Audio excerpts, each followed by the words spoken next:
पिछले 4 दिनों से लगातार पंजाब में बारिश पड़ रही थी, लेकिन आज कुछ राहत का दिन है क्योंकि आज धूप निकली हुई है। लेकिन अब तक कितना नुकसान हो चुका है और इसको कैसे देखा जा रहा है, इस समय पंजाब के आपदा प्रबंधन मंत्री ब्रह्मशंकर जिम्पा जी हमारे साथ हैं। उनके साथ बातचीत कर लेते हैं। जिम्पा जी, पहले तो स्वागत है एबीपी न्यूज पर। जी धन्यवाद। सर, अभी की बात करें, पंजाब में क्या सिचुएशन है? क्योंकि कई जगह पर पानी भरा हुआ है, कई कॉलोनियां पानी में डूब चुकी हैं। अब तक की क्या सिचुएशन पूरे पंजाब में आपको नजर आती है? देखिए, बहुत मैं कह सकता हूँ 93 के बाद इतना बड़ा जो बारिश हुई है। और लेकिन गवर्नमेंट की तरफ से पहले ही प्रबंध किए गए थे। एसडीआरएफ की टीमें लगाई गई थी।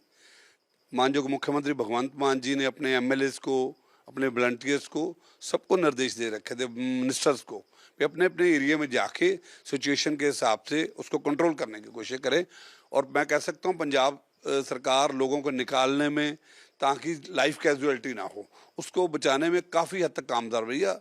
हज़ारों लोगों को मौके पे निकाल के सेफ जगह पे पहुंचाया गया है। इतनी बड़ी तबाही का कारण क्या है? क्योंकि हम देख रहे हैं अलग अलग जगह पर, खासतौर पर कुछ जगह पर पॉश एरिया में पानी भर चुका है। पहले से ड्रेनेज की सफाई नहीं की गई थी, या ड्रेनेज इतनी पर्याप्त नहीं थी कि वो इतना पानी संभाल सकें? इसका क्या कारण है?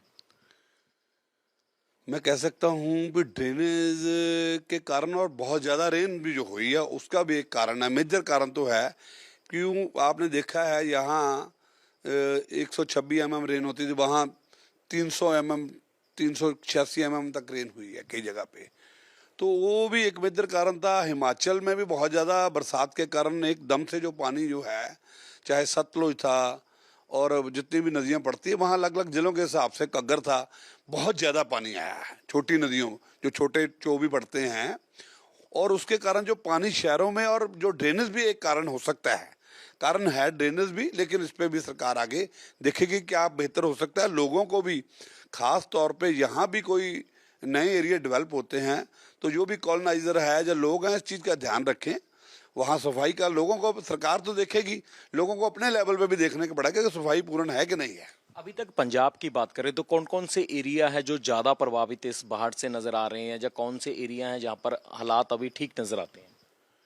देखो, पंजाब में तकरीबन हर एक ज़िले में किसी न किसी तरह का नुकसान है, लेकिन जो बहुत प्रभावित एरिया में कह सकता हूँ, पटियाला के कुछ एरिया बहुत ज़्यादा प्रभावित है, रोपड़ मोहाली के एरिया प्रभावित है, चंडीगढ़ भी प्रभावित हुआ है, यूटी है, लेकिन पंजाब के बाकी ज़िले भी इफेक्टेड है, जैसे फाजिलका, बठिंडा है। वहाँ भी जो है सही आकलन जो है शाम तक आएगा कि कितना नुकसान है।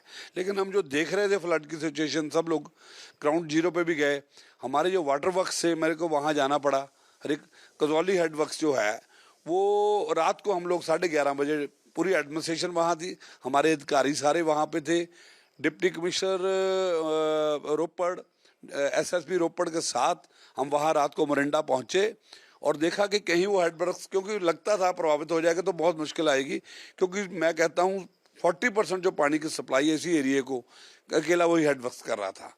तो हमने वहाँ रात को पहुँचने के प्रबंध करने की कोशिश की है। अभी भी हमारे वाटर सप्लाई के बहुत सारे हेडवर्क्स जो छोटे भी जो ट्यूबवेल थे जहाँ से सप्लाई होती है, उनको ठीक करने की कोशिश कर रहे हैं। कोशिश की जाके मौके पे फेज 6 में पानी बढ़ गया था, वहाँ से भी पानी की सप्लाई है, तो वहाँ पे तुरंत बोरियों का इंतजाम करके रात लगा के हमारे अधिकारी लगे रहे कि पानी की सप्लाई बदल ना पड़े। हिमाचल में एक आकलन आया कि करीब 5,000 करोड़ से ज्यादा का नुकसान हो चुका है। पंजाब में ऐसा कोई अनुमान अभी तक आपके डिपार्टमेंट ने या पंजाब सरकार ने लगाया है? देखिए, मैं कह सकता हूँ अरबों रुपए का नुकसान है। जिस जो कंडीशन हम देख रहे थे पूरे पंजाब में, और इसका जो सही आकलन है वो पानी उतरने पे ही होता है। मैं कह सकता हूँ ये अरबों रुपए का नुकसान है, बहुत बड़े लेवल पे नुकसान हो सकता है। और क्योंकि सरकार ने फौरी राहत के तौर पे सिर्फ एक खर्चे के लिए, ताकि कोई भी इमरजेंसी फंड चाहिए, डिप्टी कमिश्नर को तकरीबन 33.5 करोड़ रुपए की राशि जारी की थी। हर डिपार्टमेंट को 2 करोड़ की राशि की थी। कहीं भी खर्चा करना पड़े तो अधिकारी अपने लेवल पे कर सकते हैं। लेकिन सही आकलन होने के बाद पंजाब सरकार ने तो पिछली सरकारों का भी लोगों का हाथ पकड़ा, किसानों का हाथ पकड़ा, जिनको घरों का नुकसान हुआ था। माननीय मुख्यमंत्री भगवंत मान जी ने वहाँ जाके ग्राउंड लेवल पे हाथ लोगों का पकड़ा। तो मुख्यमंत्री जी के द्वारा जो भी अभी डिपार्टमेंट आकलन आएगा, उनके द्वारा पूरी दिशा निर्देश है कि लोगों को कोई राहत राशि हो या लोगों को किसी की सहायता राशि की जरूरत पड़ेगी, पंजाब सरकार अपने लेवल पे ज़रूर उसको करने की कोशिश करेगी। सर एक बात और है कि अभी तक कितने लोगों की डेथ इस बाढ़ की वजह से हुई और कितने लोग मिसिंग इस वजह से चल रहे हैं? देखिए, कुछ मैं कह सकता हूँ, रोपड़ ज़िले की कुछ रिपोर्ट थी, वहाँ पे 3 लोगों का जो कैजुअलिटी डेथ की हुई है और कुछ लोग मिसिंग है, जिसमें सही आकलन तो आएगा, लेकिन एक आदमी मिसिंग हुआ था, उसकी तो अभी कोई शनाख्त नहीं हुई, कहाँ पहुँचा है, कहाँ डेड बॉडी भी नहीं मिली। लेकिन ऐसे कई या पशुओं की बहुत कैजुअलिटी हुई है कुछ, तो सही आकलन जो है पानी उतरने के बाद आता है, लेकिन काफ़ी सारे जो एनिमल्स हैं लोगों के घरों के, जिसमें भैंसें हैं, गाय भी है और भी हैं, इनकी भी कैजुअलिटी जो नुकसान हुआ है, ये सही आकलन आज शाम तक हमें डिपार्टमेंट की तरफ से और डिप्टी कमिश्नर की तरफ से मिलेगा।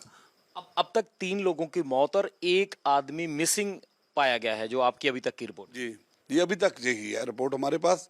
कोई और भी रिपोर्ट अगर आती है तो पता लग जाएगा। बहुत बहुत धन्यवाद सर।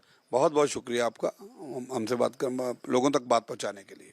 तो बातचीत कर रहे थे पंजाब के disaster management minister Brahm Shankar Jimpa ji के साथ के अभी तक 3 लोगों की मौत हो चुकी है, जिनमें से 2 लोग रोपड़ रूपनगर से और 1 फतेहगढ़ साहिब से, और अभी तक 1 आदमी मिसिंग है जो रोपड़ जिले से था। और वहीं पंजाब सरकार ने 33 करोड़ की जो ग्रांट है वो पंजाब के अलग अलग डिपार्टमेंट को जारी कर दी है कि जिसको भी फौरी मदद चाहिए वो इस ग्रांट का इस्तेमाल कर सकता है। कैमरामैन लालता के साथ रोहित पक्का, एबीपी न्यूज़, चंडीगढ़।